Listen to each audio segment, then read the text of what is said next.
Bem-vindos ao Observatório da Imprensa. Nesta edição, vamos apresentar uma entrevista especial com o governador eleito do Maranhão, Flávio Dino.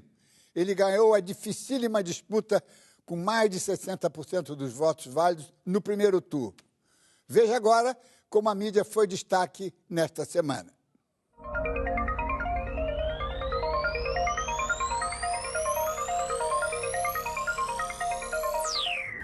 Quando a fonte reconhece seu erro, será que o veículo que o noticiou também não deveria admitir sua parte no equívoco? Na quarta-feira passada, a Polícia Federal reconheceu que os indícios contra o atual diretor de abastecimento da Petrobras, José Cossenza, basearam-se em erro material. Parte da imprensa reproduziu a admissão do erro, mas houve quem sequer tocou no assunto. Ora, erro da fonte só se materializa com a ajuda da imprensa. Quando divulga o dado errado, a responsabilidade deveria ser compartilhada, sobretudo quando acrescenta à falha inicial seus próprios vacilos. A Folha fica nos devendo este erramos. Fundada há 23 anos, a PBI, Public Broadcasters International, Associação Internacional de Redes Públicas de Rádio e TV, reúne-se anualmente para trocar experiências, elaborar estratégias comuns e desenvolver parcerias em todas as esferas. A reunião deste ano começa amanhã aqui no Rio, a primeira a realizar-se na América Latina, com a nossa EBC como anfitriã. Convidadas as mais importantes redes públicas do mundo, entre elas a inglesa BBC, a americana PBS, a canadense CBC, a portuguesa RTP, a argentina RTA, a japonesa NHK e muitas outras, todas comprometidas com a ideia de oferecer alternativas às redes comerciais e democratizar a cultura. No próximo sábado, dia 29, vamos lembrar a decisão da ONU que, se implementada em 1947, teria evitado a sucessão de guerras naquela que foi chamada de Terra Santa e hoje é uma terra empapada de sangue. Sob a presidência do estadista brasileiro Oswaldo Aranha, a ONU decidiu partilhar a Palestina em dois estados, um árabe e outro judeu. Nos quase 50 anos seguintes, o Estado de Israel legitimou-se através da sua capacidade de defesa e da garantia dos seus direitos pela comunidade internacional. Hoje, quem não aceita o outro Estado é Israel, contrariando esta mesma comunidade internacional que permitiu a sua fundação. A solução dos dois Estados vizinhos e soberanos continua como a única capaz de desativar a dinâmica do confronto e criar um ambiente de negociações. Para lembrar a façanha da nossa diplomacia em 1947, nada melhor do que um novo e decisivo empurrão 67 anos depois. Enquanto aguardamos o relatório final da Comissão Nacional da Verdade e se discute o alcance da anistia, cabe à imprensa continuar a busca da verdade.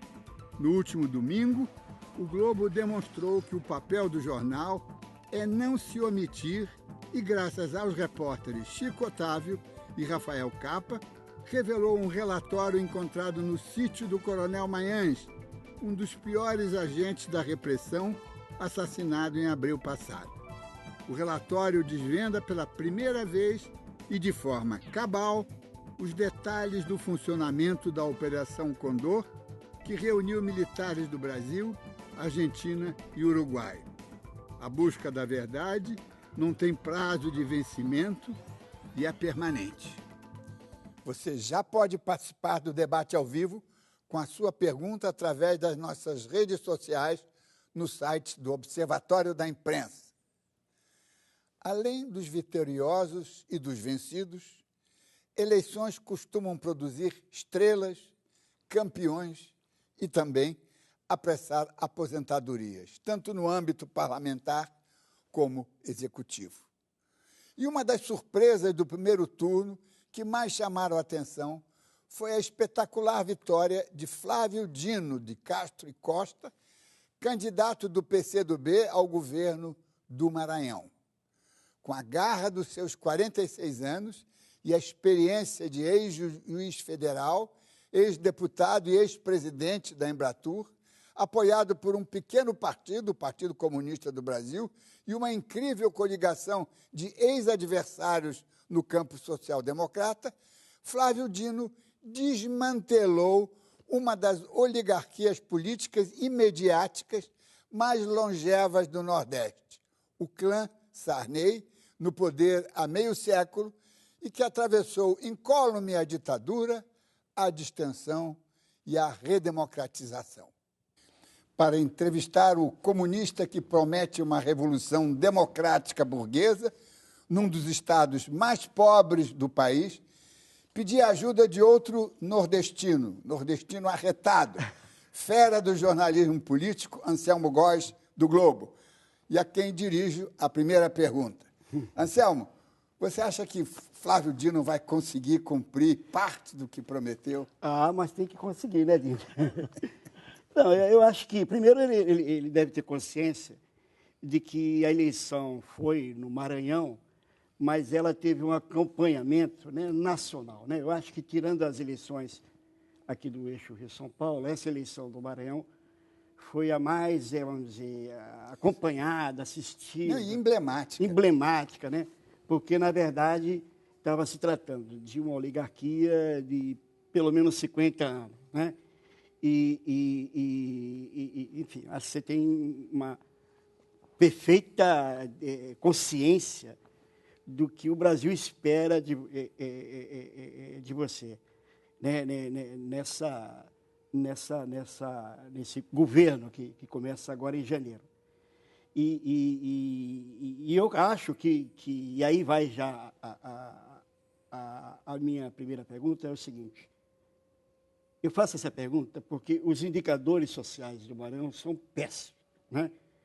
O Maranhão costuma disputar ali com Alagoas a rabeira dos piores indicadores. Aí vale tudo, IDH, todos os indicadores. A pergunta é o seguinte, o Maranhão tem jeito, governador? Claro que tem jeito, porque é um estado, em primeiro lugar, que tem muitas belezas, muitas riquezas. É um estado bom para se viver.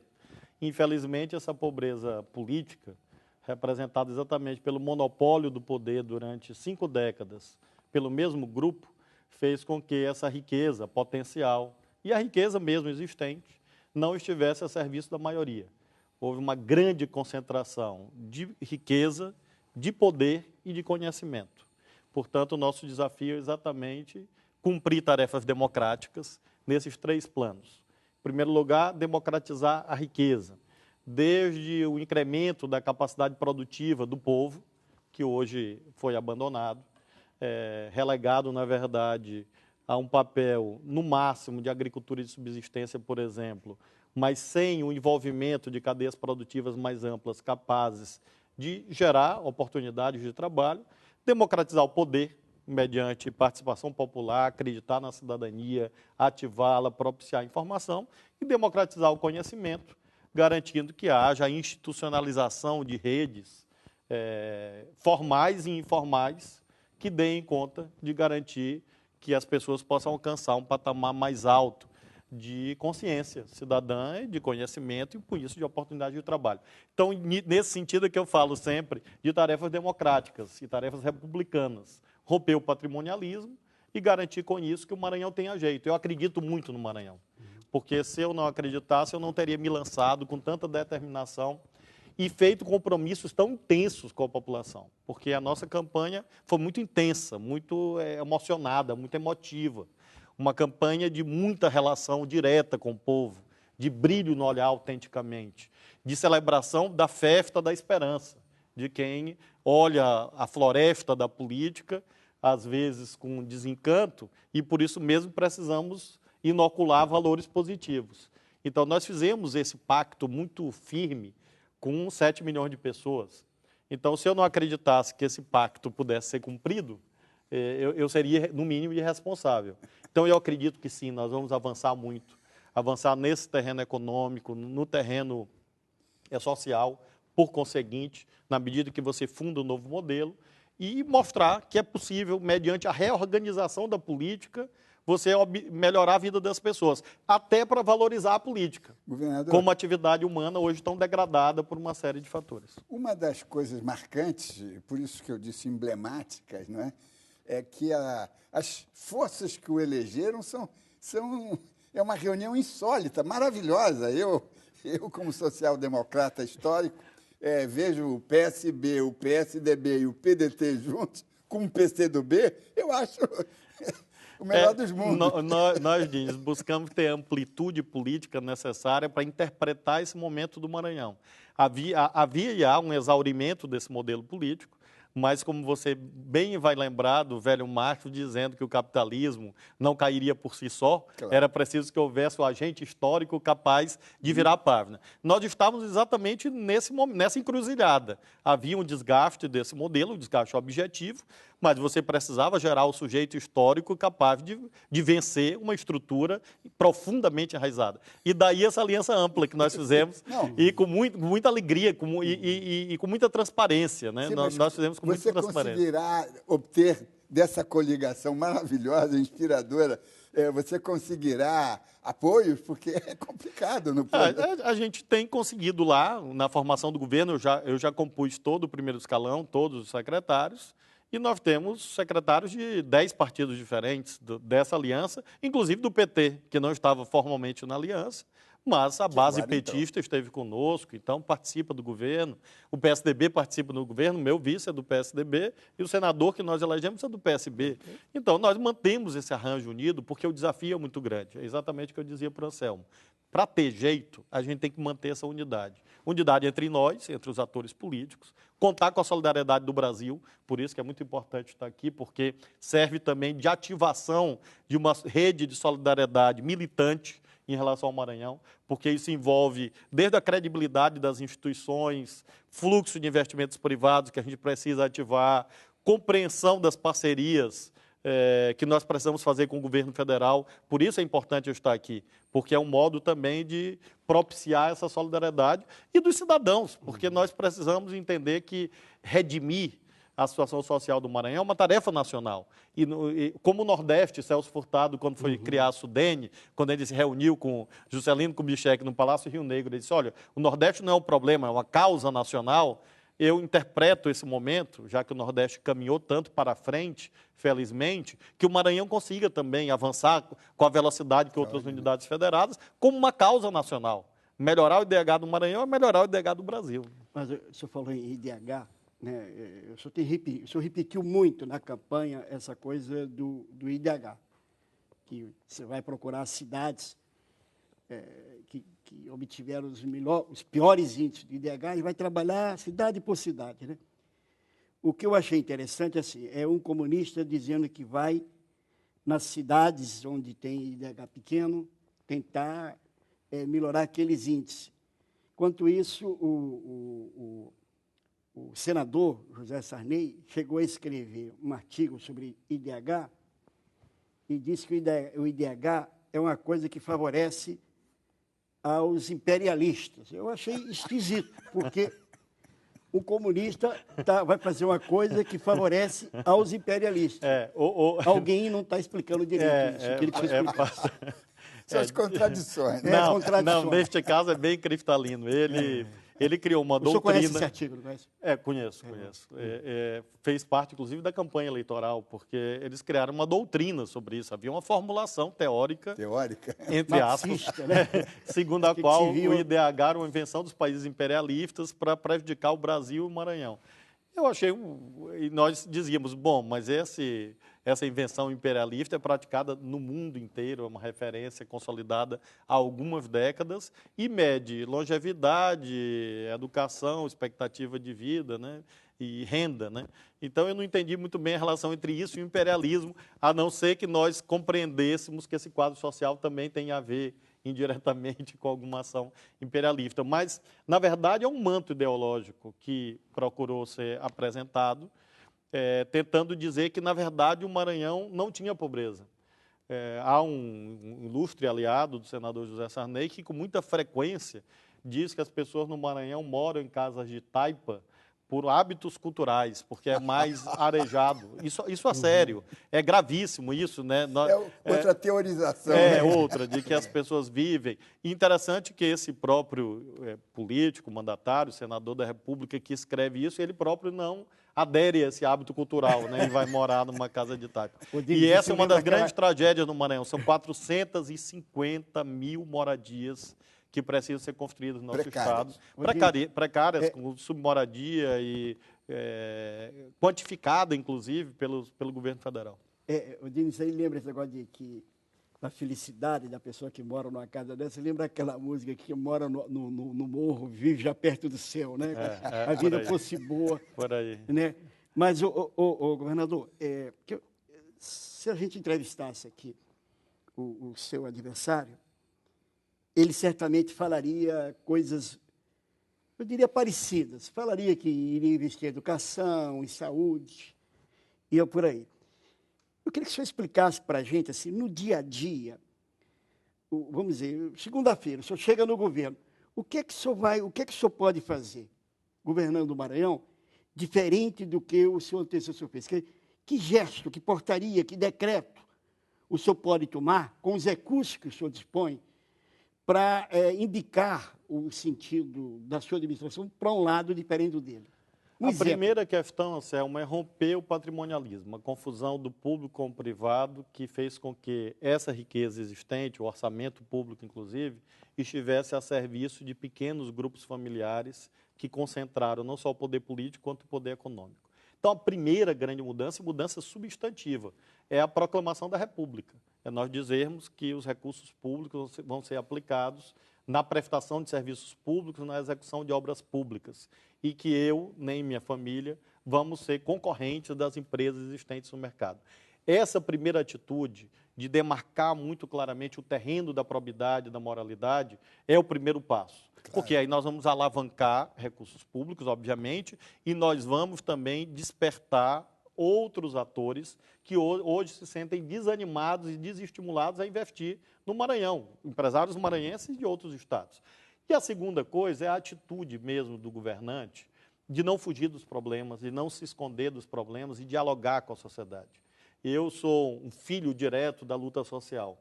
Eu me tornei cidadão na margem esquerda do Rio, participando de movimento estudantil de juventude no fim da ditadura, comecinho da redemocratização. Começo dos anos 80, campanha das diretas, essa é a minha referência política. Portanto, se isso foi importante para a minha vida, na verdade foi decisivo, é natural que eu acredite que o bom governo é o governo que é feito sob permanente escrutínio público. Claro. Ou seja, a legitimação não pode ser apenas a das urnas. Então, essa atitude também de humildade cidadã do governante e não do estamento que domina, às vezes até com traços de feudalismo, né? A celebração da liturgia do poder. Mas dá um exemplo, assim, eu só tenho um dinheirinho ali, como é que esse dinheiro, vamos supor, vamos usar um valor assim, é R$1 milhão, vamos dizer que o que é que, eventualmente, um adversário seu faria com esse dinheiro, o que é que o senhor fazia? Bom, a primeira diferença é que esse R$1 milhão vai ser aplicado em favor da população. Essa é a água. Essa é a primeira diferença. A mais importante. Agora, quais são as prioridades que nós estabelecemos muito claramente? Nós temos um conjunto de problemas que nós mais ou menos hierarquizamos a partir da compreensão daquilo que a sociedade coloca. Emergência, no dia 1º de janeiro, já que você está perguntando, concretamente, segurança pública. Por quê? Por conta de Pedrinhas. E como isto... Então, se eu tivesse no dia 1º de janeiro somente R$1 milhão, eu gastaria em segurança pública. No dia 1º de janeiro, dia 2 é outro dia. Por que segurança pública? Por conta de Pedrinhas, que fez com que o Maranhão se tornasse, infelizmente, uma referência negativa no Brasil, fora, inclusive, e tentar desmontar, e nós vamos fazer isso, a rede que articula o tráfico de drogas e os homicídios, os crimes violentos que hoje crescem numa dimensão exponencial no Maranhão, com a situação da penitenciária. Então, no dia 1º de janeiro, 2 de janeiro, 3 de janeiro, nós vamos pegar esse hipotético 1 milhão, em vez de fazer uma festa com lagostas e caviar, nós vamos aplicar na segurança pública. No concreto, concretamente. Vou lhe pedir um favor, Anselmo, caro colega Data Vênia, vamos fazer uma brevíssima pausa e o Observatório volta dentro de instantes.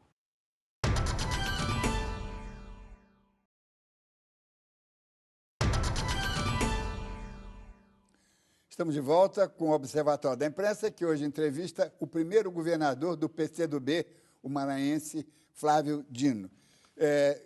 Termine o seu raciocínio daquele 1º milhão. Não, aí a partir daí nós temos um planejamento com todos os secretários.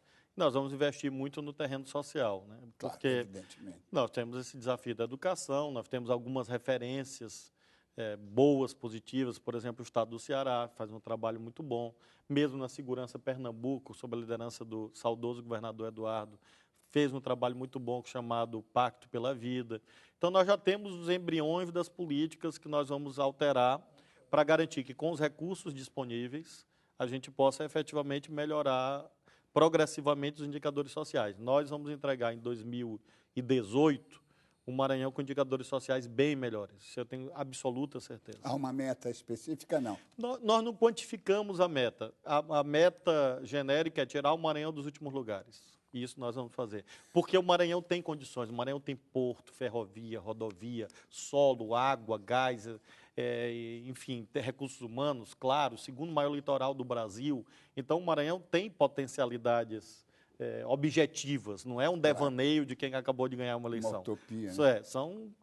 É uma leitura realista. Nós temos que pegar isso e transformar num projeto de desenvolvimento inclusivo, né? E não um projeto de desenvolvimento de economia de enclave, que foi o que foi feito desde o tempo da ditadura.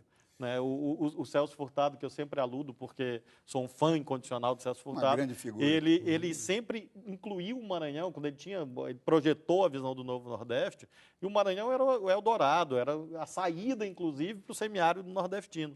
Então, continuo aluno de Celso Furtado nesse sentido, acreditando nisso. Agora, os nossos telespectadores estão me cobrando. O Observatório da Imprensa é um programa que focaliza a imprensa. Claro. E uma das suas vitórias foi contra uma oligarquia midiática. E eu queria ver, eu queria a sua descrição, quer dizer, porque é um caso de estudo, não é? De como um Estado pobre,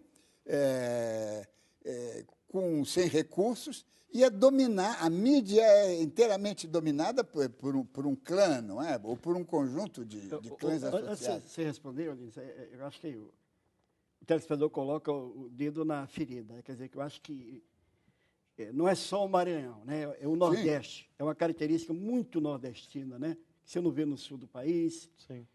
Mas você vê isso no Nordeste.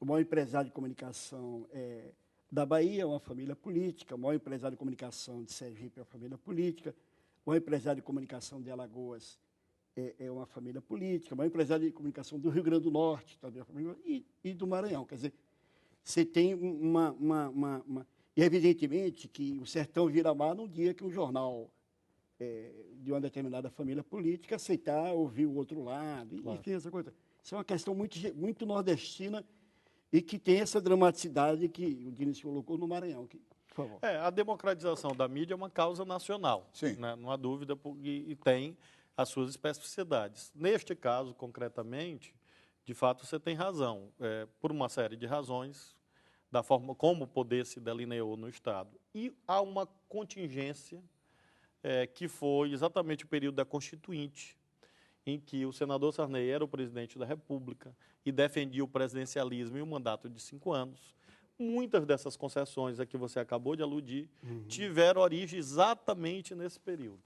Então, se constituiu, a partir daí, o que se convencionou chamado coronelismo midiático, que tem a especificidade exatamente em relação aos oligopólios econômicos que dominam a mídia no plano nacional. Neste caso, a saída é cumprir a Constituição. Político, mandatário, deputado, senador, não pode ser dono de rádio e TV. Eu não sou dono, nem quero ser e não serei, porque respeito muito quem é dono, não é demérito a quem é dono. Apenas são atividades diferentes. A política tem que se autonomizar nesse sentido para recuperar a sua dignidade, claro, a sua estatura. Não, e a sua credibilidade. E a sua credibilidade e a sua legitimidade, né? Então, na medida em que você interpenetra o jogo político a esses interesses comerciais, empresariais, legítimos, não discuto a legitimidade dos interesses. O que não é legítimo é a interpenetração. Você gera exatamente a situação do Maranhão, em que nós enfrentamos todas as redes de TV, uma rede de comunicação presente. Apanhou muito aí, não? Hã? Apanhou muito, né? Todos os dias. Todos os dias, ao ponto de eu pedir para minha mãe, que tem 70 e poucos anos, eu não vou dizer a idade exata, para ela parar de ouvir rádio, porque uma vez ela estava ouvindo 5 horas da manhã e estavam dizendo horrores. Ela disse, meu filho, se aquilo fosse verdade, se fosse aquilo tudo. E ela estava inadvertidamente procurando ouvir uma música na rádio de um desses grupos midiáticos. Foi o quê? Internet, horário eleitoral? Primeiro, nós fizemos uma preparação muito intensa, que nós chamamos de Movimento Diálogos pelo Maranhão, que éramos nós viajando o Estado. Depois, usamos muito a internet, apesar da exclusão digital no nosso Estado ser a maior do Brasil, mas nós alcançamos os formadores de opinião, criamos os nós de rede capazes de difundir informação, e depois o horário gratuito. Por isso que a aliança política também era imprescindível, porque nos dava tempo para resistir a isso, claro. A das barbaridades. Teve quanto tempo? Eu tinha 6 minutos e alguma coisa. 6 minutos. É um bom tempo de TV. E contra 9, mais ou menos. Então, nós conseguimos articular um discurso e uma linha de defesa dos ataques que chegaram a patamares absurdos, desde questões absolutamente pessoais e tão inomináveis que eu mesmo não repito, agressões de todo tipo, mas também a inventar, por exemplo, um preso que na última hora apareceu na FTV deles, algemado, afirmando que eu era chefe de uma quadrilha de assaltante de banco. Então, isso aconteceu nessa eleição de 2014, não foi de 1950 ou 60, aconteceu agora, há um mês e pouco atrás, e isso mostra exatamente o quão deletéria é essa confusão entre a luta política se dando nesse patamar, a meu ver, inaceitável, e se confundindo com um império midiático, né, instituído no nosso Estado. Sim, mas e como é que vai ser? Eles vão continuar donos dessa... Seguramente, porque eu não cogito de expropriação. Exatamente. Porque outro dia me perguntaram se a gente ia expropriar, digo, olha, não pode. A Constituição claro. Não permite. Mas como é que vai ser a convivência, imprensa... Nós vamos estabelecer padrões comerciais naquilo que foi imprescindível o Estado fazer, editais e anúncios, etc., e desenvolver uma boa rede pública de comunicação, e rede pública não só estatal, mas envolvendo rádios comunitárias também, e internet. Nós precisamos, o que está ao alcance do Estado hoje é exatamente facilitar o acesso do cidadão à banda larga de internet. E essa é uma mini revolução, porque isso cria o contraste, claro, cria o outro espaço público de circulação de ideias, do discurso, em contraposição a esse mundo cristalizado que irá continuar como tal. Nós não temos condições no plano estadual de alterar essa situação. Então, nós vamos conviver com isso. Agora vamos rádios comunitárias, nós vamos buscar exatamente construir a partir daí. Agora, nós vamos conviver com isso, respeitar, mas jamais sucumbir. Nós temos fronteiras que nós não devemos ultrapassar. Porque quando o político se elege com discurso e adota outra prática no dia seguinte, é um desastre para a democracia, não só para ele. É um desastre para o governo, é um desastre para a democracia e para a atividade política. Um processo histórico mesmo. Quando uma pessoa muda no dia seguinte, favorece aquela tese, todos são iguais, né? Todos são... É natural. Então, você tem que ter um patrimônio, não é que você vai ser um fanático, porque até o Weber dizia isso com muita propriedade política como vocação, quando ele distingue as duas éticas, ética da convicção ou dos princípios, ética dos resultados ou da responsabilidade. Lá pela F. ele diz assim, o bom político, ele não é essa metamorfose ambulante, mas ele também não é um fanático. porque senão ele não serve. Claro que você tem que transigir, negociar, pactuar, formar maioria social e política em torno de um certo ideário, em torno de um certo projeto. Agora, você tem que ter um núcleo ali que é seu e só seu, que nós convencionamos chamar de princípios, valores, ideologia, como você queira chamar. E neste núcleo está uma postura clara minha, de apoio a outras redes de comunicação, a plurivocidade da sociedade, poder encontrar um caminho, porque esse é o modo de autenticamente romper com a oligarquia. Não se rompe com um passado oligárquico que percorre praticamente toda a república apenas vencendo uma eleição. Você precisa alterar uma cultura política, fundar uma nova institucionalidade, é claro que não é uma tarefa individual, e nessa fundação dessa nova institucionalidade, eu situo exatamente a questão da comunicação como uma referência que nós vamos adotar, como disse, respeitando a legalidade, respeitando a propriedade, todos os valores, eventualmente, inclusive, contratando serviços dessas empresas no que for necessário, imprescindível, mas com uma atitude política, com um sentido político muito claro de fazer com que o governo possa ajudar. Não formar, porque aí seria também um equívoco, seria o dirigismo, né? Nós formarmos a nossa rede estatal, mas facilitar, possibilitar, ativar, estimular, para exatamente você horizontalizar um pouco as relações de poder, fazer com que o poder pertença autenticamente, ainda que uma pequena fração, mas que pertença ao cidadão. E essa fração de poder permita que ele, inclusive, se assenhore de outras fatias de poder mais adiante. Então, é uma visão profundamente democrática, por isso que eu sempre falo na Revolução Democrática, dentro da institucionalidade, você conseguir que um Estado como o nosso, em que essas características nacionais, patrimonialismo, coronelismo, inclusive na sua feição midiática, negação da participação popular, concentração dos meios de comunicação, negação de direitos ao povo, são características do Brasil, mas lá no nosso Estado são mais exacerbadas. Né? Por isso mesmo, o combate a elas é uma causa nacional. E agora, uma coisa, como é que, digamos, a sua agenda estadual, regional, ela vai ter que se entrosar com uma agenda nacional, quer dizer, a pauta nacional está pegando fogo, verdade, né? Inclusive problemas de reforma política. Eu vi uma declaração sua, acho que foi no Roda Viva, né? Sobre o projeto de uma constituinte, talvez. Qual é a sua opinião sobre esse? Eu, assim, academicamente, como porque tese... A sua contribuição vai ser importantíssima, né? É um novo Nordeste, é o Nordeste de Celso Furtado, Eduardo Campos, que está voltando, né? Eu tenho procurado exatamente ajudar um pouco no debate nacional em torno dessa questão da valorização da política. Eu era juiz, fui juiz federal 12 anos. Deixei de ser juiz, eu renunciei, pedi exoneração. E o fiz porque eu acreditava profundamente na política. Então, nesse momento, é claro, até para dar sentido ao meu gesto, e eu mesmo não me arrepender, é preciso que a minha atividade seja valorizada. Minha contribuição número 1 nesse momento é governar bem o Maranhão, governar bem o meu Estado.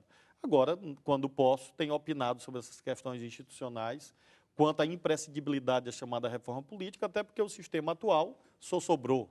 Ele foi implodido a partir de dois eventos, qual seja essa operação Lava Jato e a decisão do Supremo que se anuncia do fim do financiamento empresarial. Então, a reforma política deixou de ser uma opção dos políticos, que erradamente optaram por não fazê-la. Agora é uma imposição da conjuntura. Eu lamento apenas que a turbulência vai impedir, por vezes, que o barco vá na direção certa. Mas eu acho que mesmo na turbulência você navega. O que você não pode é esperar o barco afundar, que às vezes eu tenho a impressão que há colegas meus políticos que estão dentro do barco, estão vendo o maremoto e estão achando que não, tudo bem, a gente vai afundar e depois salva-se quem puder. Não acho que esse é o melhor para o Brasil. Eu sempre lembro a Operação Mãos Limpas na Itália. E exatamente porque houve a perda de hegemonia política dos partidos tradicionais, veio o Berlusconi em seguida. Claro. Então, a gente tem que ter muito cuidado, que é a né? negação da política. Eu vou aproveitar para fazer mais um breve intervalo e voltamos daqui a pouco.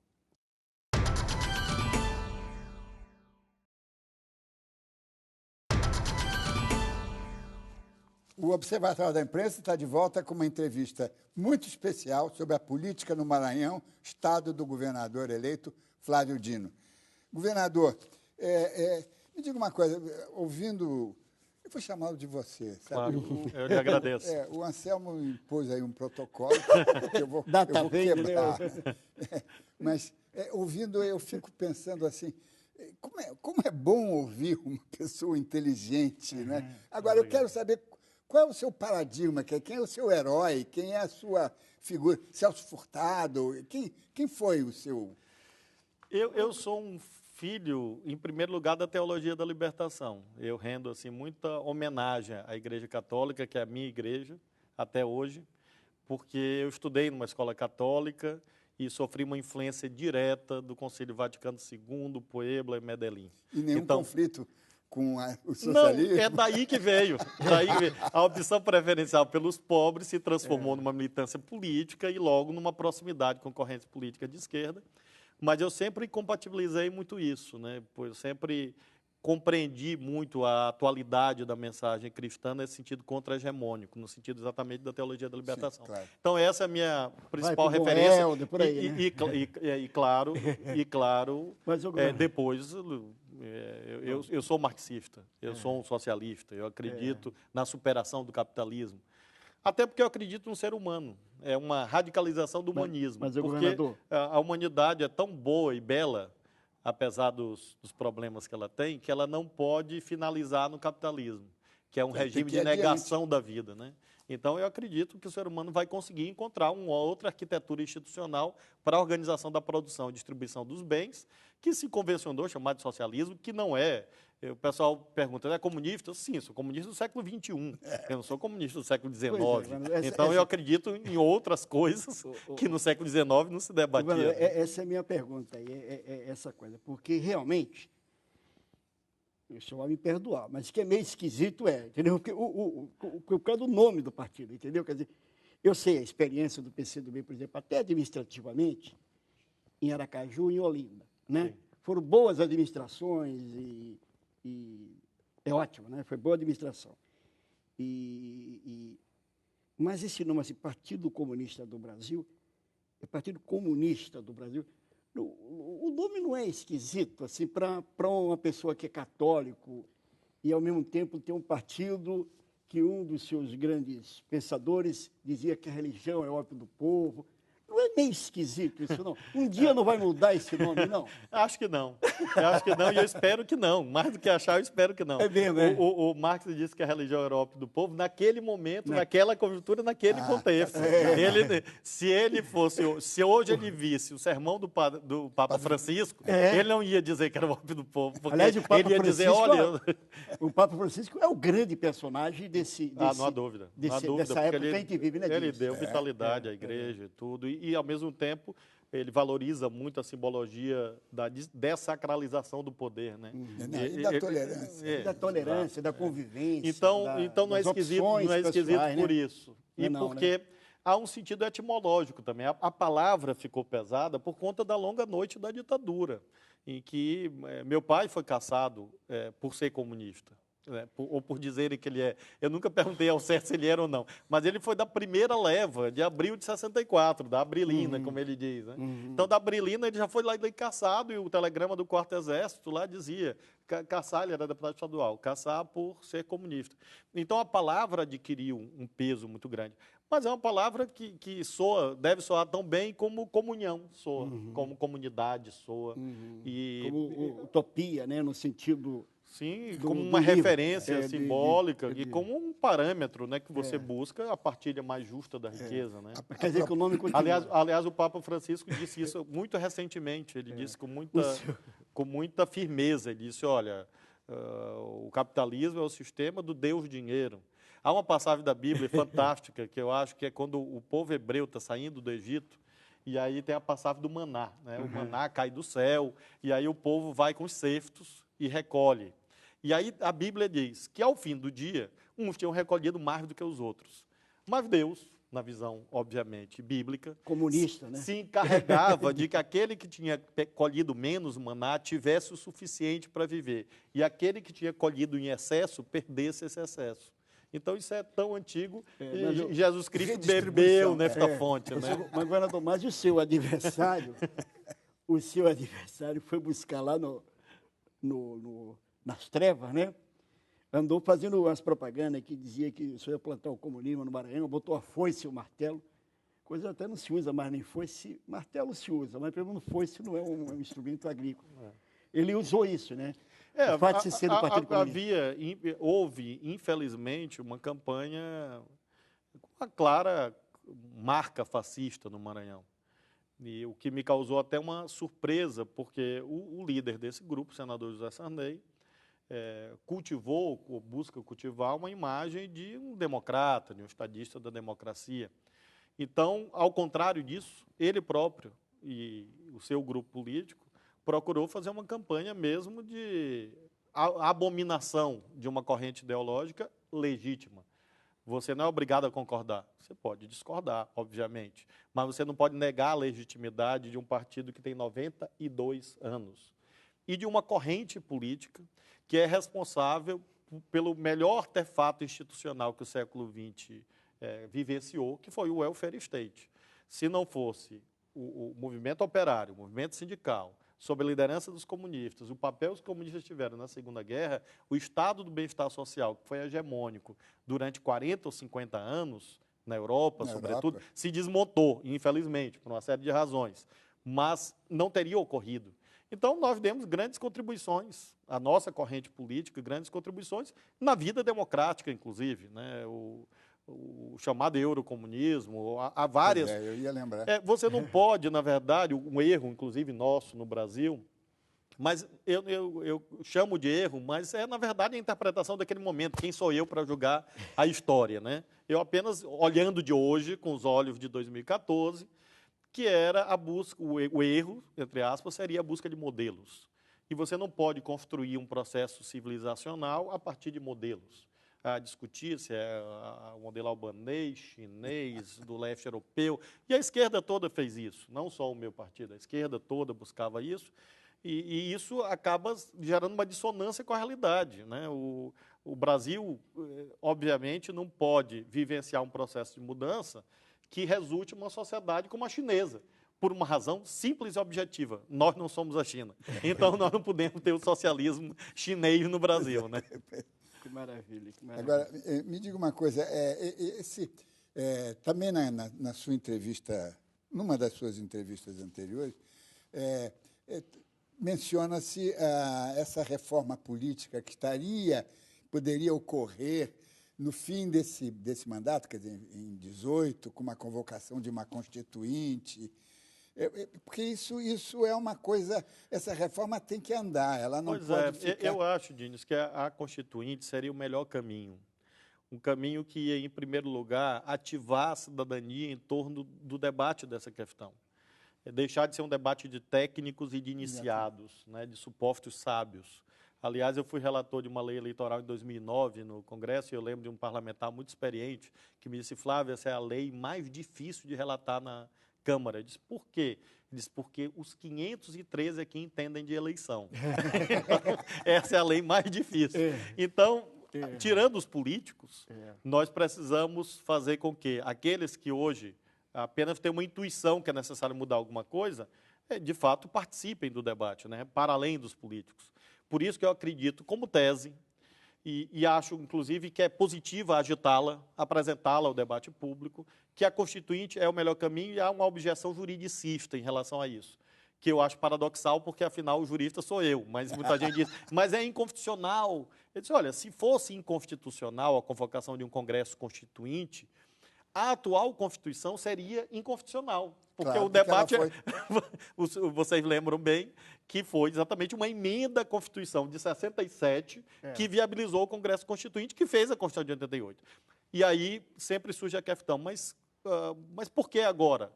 Porque eu acho que estão dadas as condições para ficar evidenciado que esse modelo institucional, que foi bem sucedido, porque foi capaz de consolidar a transição democrática, nos deu 7 eleições presidenciais seguidas. Este modelo eleitoral nos trouxe até aqui.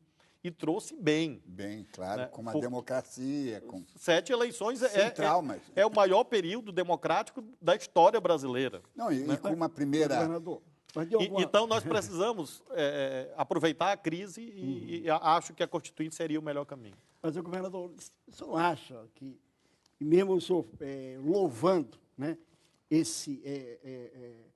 enfim, as regras que permitiram o Brasil promover essas eleições diretas com alto grau, invejável até grau de democracia, ainda assim o senhor não acha que o presidente Fernando Henrique Cardoso e o presidente Lula, eles não desperdiçaram momentos assim de grande prestígio pessoal, e eles tinham, né, o Fernando Henrique, logo depois do plano econômico, tinha um grande prestígio, como o Lula também. Eles não desperdiçaram esse enorme prestígio e não moveram um dedo para melhorar a qualidade da política no Brasil. Não há uma crítica pessoal a estes dois. Eu acho que os dois melhoraram a qualidade da política no Brasil. Eu tenho essa avaliação, cada um Sim, ao seu modo, mudaram ao seu jeito. o patamar. E isso eu acho, tanto que eu imagino que a melhor saída hoje para o sistema político, sair da UTI, seria um diálogo bilateral PT-PSDB. Isso não altera a minha posição política. Eu tenho lado, eu votei na presidenta Dilma. O meu partido é aliado da presidenta Dilma. Mas eu reconheço que há duas forças partidárias que hegemonizaram as últimas 6 eleições presidenciais, o PT e o PSDB. Por isso mesmo, eles têm uma responsabilidade mais alta de preservação das instituições políticas. Então, acho que cada um, do seu modo, ajudou. Porém, não houve a transformação daquilo que eles representavam, e aí você tem inteira razão, em novas regras do jogo político. E aí, realmente, foi uma lacuna que demandaria-se muito tempo para eu, mais ou menos, sugerir o que aconteceu. Talvez, no primeiro período, Fernando Henrique, a supervalorização do êxito econômico, da estabilidade, da moeda. No caso do presidente Lula, os êxitos sociais tenham também encoberto a necessidade de você olhar para a institucionalidade. Até porque a esquerda, na verdade, nunca foi muito forte nisso, né? Nunca discutiu propriamente essa questão institucional, a não ser da perspectiva da revolução definitiva e absoluta, que refundaria, de fato, outras instituições. Mas se cuidava, obviamente, de reformas. Acho que a esquerda conseguiu formular um projeto muito claro hoje, que está representado por uma série. Por exemplo, o projeto da OAB é uma referência bastante positiva, com apoio da CNBB e outras entidades. Atende bem o nosso ideário de buscar exatamente a autonomização da política em relação ao poder econômico e financeiro. É uma referência importante. Porém, faltou o momento. Eu acho que faltou esse sentido de momento. Infelizmente, o momento chegou do pior modo, porque não chegou por uma ação voluntária. Sim, mas chegou por uma imposição de fora para dentro. Um terremoto, né? De fora para dentro. Eu queria lhe fazer uma pergunta factual com relação ao seu adversário, que eu já demiti quando ele trabalhava no Jornal do Brasil. Diniz, conta essa história. Não dá tempo. Não. Fica para outro programa. O Diniz era editor do Jornal do Brasil. E em 62, quando eu cheguei lá, tinha um correspondente do Maranhão chamado José Sarney. Ele era o correspondente do jornal. E mandava os telegramas. Como a matéria não era assinada, ele só falava dele mesmo. E era uma aberração. Como disse o jornalista. E aí foi demitido. Mas eu queria falar sobre o seu adversário, a propósito do artigo que ele escreveu, que me chamou a atenção, que ele escreveu, pelo menos assinou, não sei se escreveu, 3 dias depois da proclamação dos resultados do segundo turno, o Zé Sarney saiu com um artigo na Folha de São Paulo, que eu acho que ninguém leu, porque não repercutiu. O único que comentou fui eu, que não sou propriamente um amigo. Propondo uma reforma geral, parlamentarismo, fim da reeleição, com diminuição do número de partidos, em suma, a reforma política que estava ali naquele artigo de 3 laudas. Qual era a jogada? Eu acho, eu li o artigo. Eu sou obrigado a ler todos os artigos, os artigos que ele escreve, porque faz parte, são peças de luta política no nosso Estado, né? E eu li esse artigo, defendendo o parlamentarismo, por exemplo, revendo e fazendo o que eu entendi como uma autocrítica em relação à posição da Constituinte, em que o presidencialismo foi vencedor com decisivo apoio dele, né, como nós sabemos. Eu entendi ali como uma tentativa de se recolocar no debate político sobre um outro enfoque, né? Não mais o ator profissional, né? Paroquial, tão né? celebrado, né? Pelas suas virtudes. É como um estadistacínio. Né? Eu particularmente acho que muita gente que elogia as virtudes da política profissional, de um modo geral, acaba celebrando a ausência de princípios. E isso eu me refiro a um modo geral. É claro que a política é uma atividade humana que, entre aspas, profissional, mas essa suposta proclamação de virtudes, às vezes, perde essa dimensão. Eu acho que isso que ele buscava, um certo retoque de biografia. Nós estamos chegando ao final desta edição. Quero agradecer a presença do governador do Maranhão, Flávio Dino, uma lição de clareza, de racionalidade, e um exemplo é o Brasil do futuro, que está aqui ao nosso lado, e também do jornalista do Globo, o meu mestre, Anselmo Góes. A seguir, no Repórter Brasil, mais uma entrevista da série especial sobre a corrupção no Brasil. O convidado de hoje é o historiador Pedro Henrique Pedreira Campos. Lembre-se, assistindo ao Observatório da Imprensa, pela TV, pelo rádio, pela internet, você nunca mais vai ler jornal do mesmo jeito. Boa noite.